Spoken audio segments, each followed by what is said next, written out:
Katt Williams has a reputation for speaking the truth, and what he predicted 2 years ago is finally being confirmed. The full list of celebrities mentioned during Diddy's trial has now surfaced. Because of Diddy's status in the entertainment world, it's no surprise that many well-known names came up in court. Some appeared in testimony, while others were included on the jury's questionnaire to ensure jurors had no strong personal ties to them. Here's every celebrity who is referenced in the Diddy case. Kanye West. Diddy first broke his silence after Kanye publicly called for his release from prison. Diddy, who is currently being held at the Metropolitan Detention Center in Brooklyn on serious charges, posted a short message on Instagram thanking Ye for his support. "Thank you to my brother Ye," he wrote, sharing a link to the Yeezy website.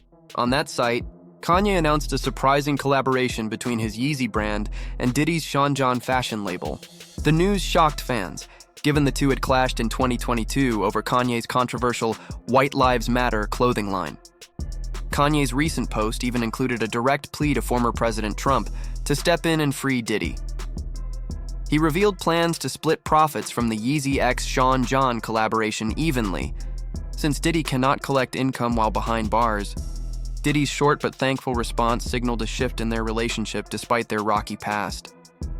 However, Kanye's involvement drew criticism, as some of his posts included offensive remarks toward Jewish people and harsh comments about Diageo, the liquor company Diddy sued before his arrest. Kanye also released a song after Diddy's arrest that featured both Diddy and his son, Christian King Combs, including what was said to be a recorded phone call with Diddy from prison. Real from the front line, you know what I'm saying? It's wicked, wicked, wicked, so you be careful. Yeah. We can't do nothing if they, you know what I'm saying? I need you out there, you feel me? Yeah. I hear you. Yes, sir. Yeah. Yes, sir. Man, have some fucking fun. Yeah. I had no fun in there. Get behind the mic, have some fun, chop up them samples, get back on your hype man vibe, Yeah. have some fun, get back to smiling. Yeah. These other motherfuckers, they wasting your time, B. Yeah. You know what I'm saying? Ye, formerly known as Kanye West, has made a surprise appearance at Sean Diddy Combs' criminal trial on Friday. He expressed support for his fellow rapper as he defends against trafficking charges.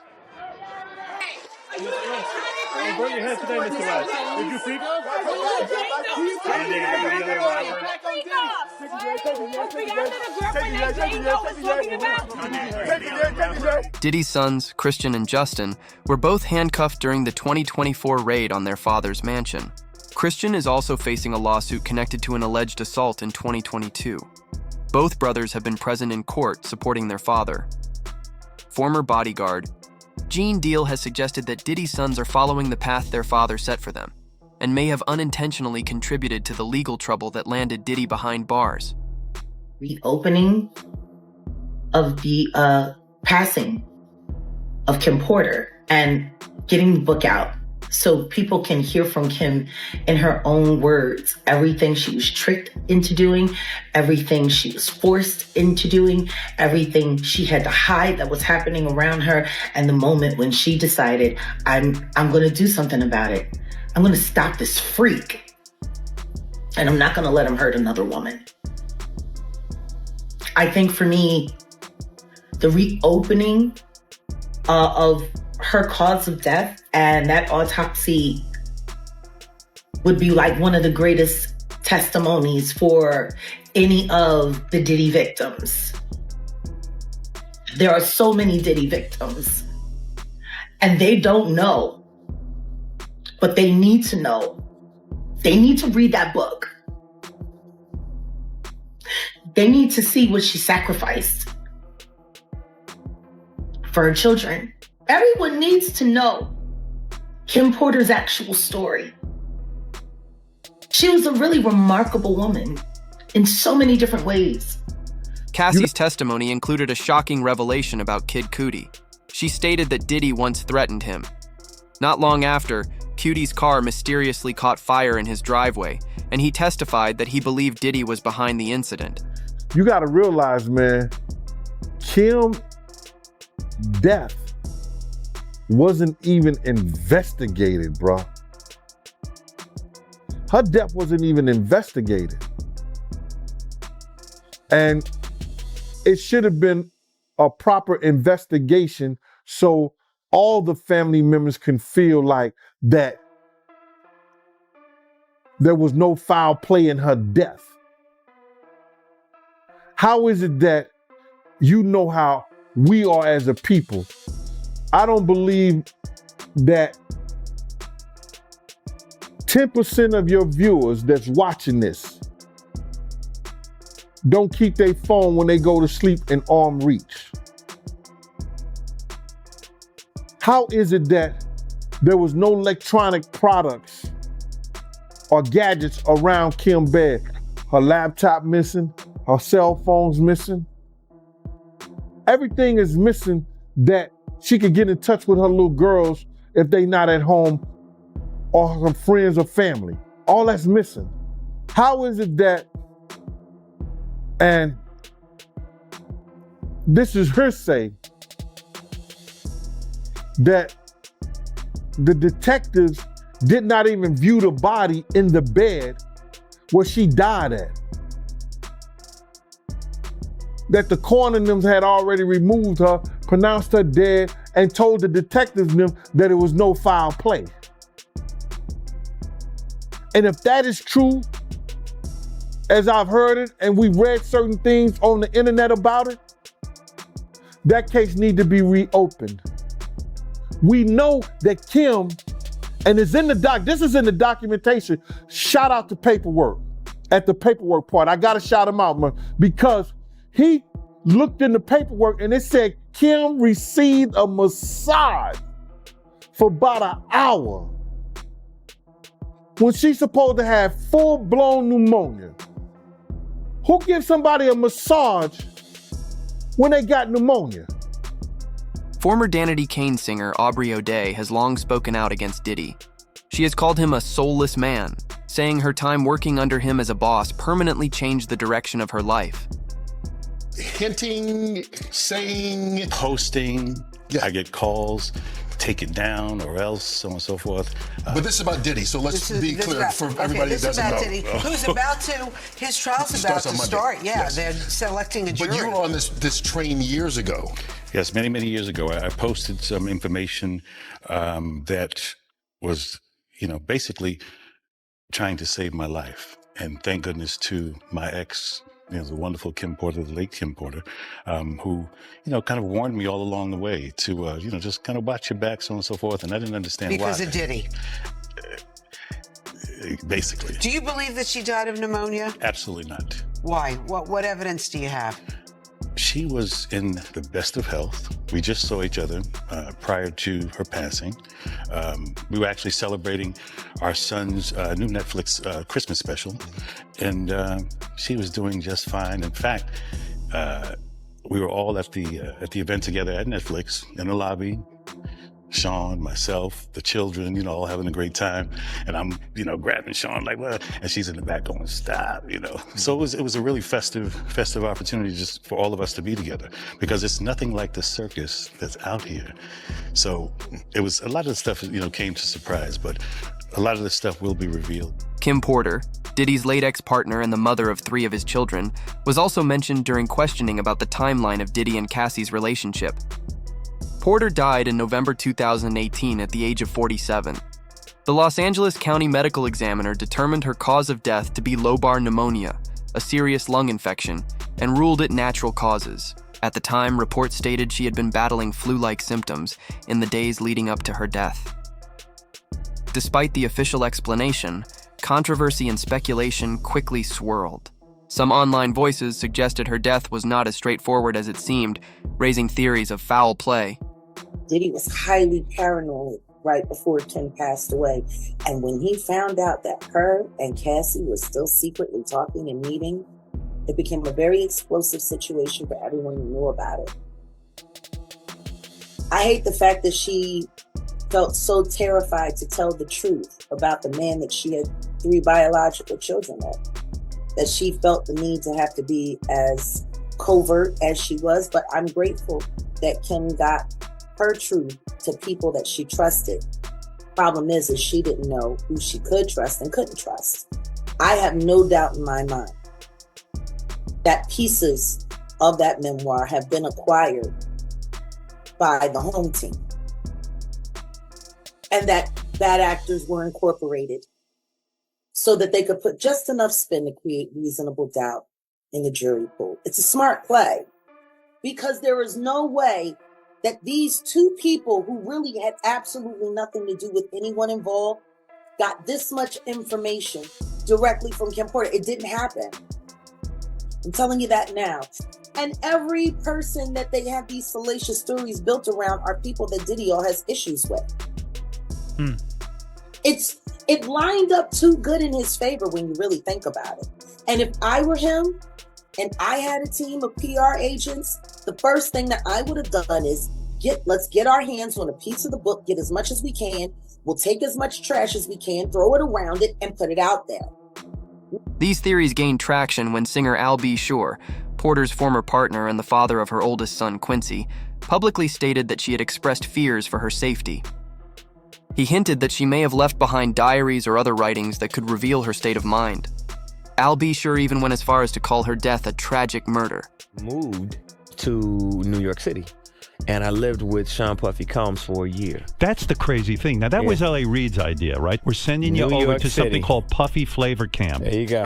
To learn Flavor Camp? Yeah, Flavor that's Camp. what it was called. And you're going to go to Puff Daddy's. He's going In the 90s. Do you understand what that's like? Puffy's place was like just filled with chicks and orgying like nonstop, right? No, not really. I Come mean, on. but hey, it was curious. I got a chance to see some things. Yeah, but you were 13. What were you seeing? I went there to see the lifestyle. Right. And I saw it. And it was but I don't know if I could indulge and understand what I was even looking at. It was pretty wild. So nobody tried to, some woman didn't come along. I didn't say that. Okay. I didn't say that. What I did say is that there were very curious things taking place. And I didn't necessarily understand it. Biggie Smalls was there. Biggie Smalls was there. Lil' Kim, Craig Mack.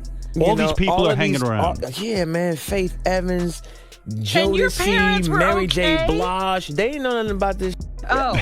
I was having a good time. You know what I mean? Does he have you doing any chores? Are you doing dishes at all? I mean, to keep you humble somewhat? Or are you just like, can you stay up till 4 a.m. with them and party? I mean, I could. I actually stayed up longer than them. And do you have money? What's going on? I mean, I had like per diem. Yeah. I had like, What like a a living. life. Yeah, it's pretty crazy. 14 years old. You're a dad now. Would you ever send your kid to Puffy Camp? Hell no. See? The speculation intensified with the release of a book titled Kim's Lost Words, A Journey for Justice from the Other Side, published under a pseudonym. The book claimed to be based on Kim Porter's private writings and suggested that she had been mistreated and feared for her life before she died. While the book drew media attention, many close to Porter, including her family, dismissed it as fake and exploitative. Diddy's legal team also condemned the memoir, calling it a shameless attempt to profit from her death. Jaguar Wright, however, believes Diddy himself may have released the book for devious reasons. Diddy had been trying to get to Bieber for a minute, and his management was backing him off. But it wasn't until Usher took over management and had guardianship and gave temporary guardianship to the diddler for 48 hours. Think about that. He had already been to the hospital. That situation that Gene was talking about. And you still took Bieber there. But you got custody of him first. Diddy had already tried. They wouldn't let him. Actually, someone made reference to the fact that Diddy trying to get at Bieber the way he was trying to get at Bieber was looking a little predatory. And then Usher came in and discovered it and managed him and got custody of him and promised to look after him. And then he sent him to the diddler. Does that sound like a good guy? It's horrible. Does that sound like a good guy? Now that we know what Diddy's really like. They're not seeing what the intentions was in his heart when he took Justin Bieber there. Oh. Let's be honest. He took Justin Bieber there.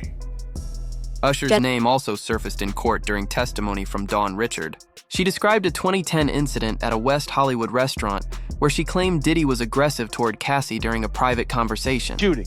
And I just want to make you feel like comfortable, you know what I'm saying? Make your family feel comfortable. Richard said Cassie suddenly leaned over in pain before leaving the table. Others reportedly present included Usher, now Jimmy Iovine, and Big Daddy Kane.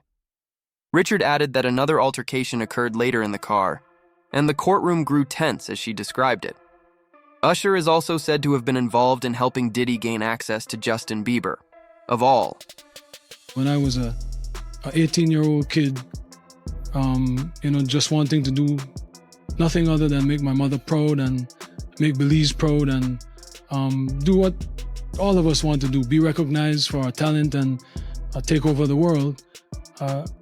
I was defending him, and he turned around and called witnesses to testify against me, and he contributed. He pretty much sent me to prison. So that is the context by which you must always describe that relationship. Yes, I forgave, I moved on, but let us not pretend as if I was in Miami for Thanksgiving and Christmas. I spent a birthday with him, man. I saw a birthday cake. I went again to do a charity event for impoverished youth in London. So let us not lose sight of what the cold hard facts are. This was not someone who I vacationed with and who he and I enjoyed this great intimate relationship of brotherhood. This is someone who destroyed my life and who I forgave and who I moved on, and for the better interest of Belize, because he was in a position at that time to give scholarships and to maybe invest. I would not deny attempting to bring the investment to Belize and to bring the contributions to education to Belize, but don't distort it as if, he and I were bombale. This is someone that destroyed my life. Jennifer Lopez, when she's finally held accountable for the part she played. Do you think they'll bring up charges on Jennifer Lopez? They better. She committed perjury. Last time I checked, there's no statute of limitation on perjury. We can start there. Let's bring Jenny to the cell block. She's been to every other block. Jennifer Lopez, makeup artist Mila Morales, testified that one of her celebrity clients was Jennifer Lopez. Lopez famously dated Diddy in the late 1990s and was with him in 1999 when he was arrested after a nightclub incident. After days of deliberations, the jury now appears to be focusing on the gun possession and bribery charges against Sean Puffy Combs. This afternoon, jurors sent the judge 2 notes, one of which asked for a transcript of a phone message Combs allegedly left for Wardell Fenderson, once his driver and now the prosecution's star witness. During the trial, Fenderson testified that Combs was armed the night of the shooting at Club New York and later pressured him to claim ownership of a pistol police found when they pulled over Combs' Lincoln Navigator as it fled the scene. And I just want to make you feel comfortable. You know what I'm saying? Make your family feel comfortable, Combs reportedly said. What exactly he meant is in dispute. But prosecutors claim the rapper offered Fenderson $50,000 or a diamond ring to take the rap for the gun. Jurors also requested a readback of testimony concerning Combs' former girlfriend, actress-singer Jennifer Lopez, who was in the Navigator when it was stopped by police. An officer testified that everyone in the SUV was ordered to put their hands on the vehicle, but Lopez began to walk away, saying she was going home. As she was being detained, a gun was discovered in the vehicle. A sergeant on the scene then ordered everyone in the SUV under arrest. The officer quoted Lopez as saying, "It's not my gun." Ironically, it appears both Combs and Lopez may have set up their young protege to take the fall so they could evade justice. All Jennifer Lopez had to do was marry a white boy,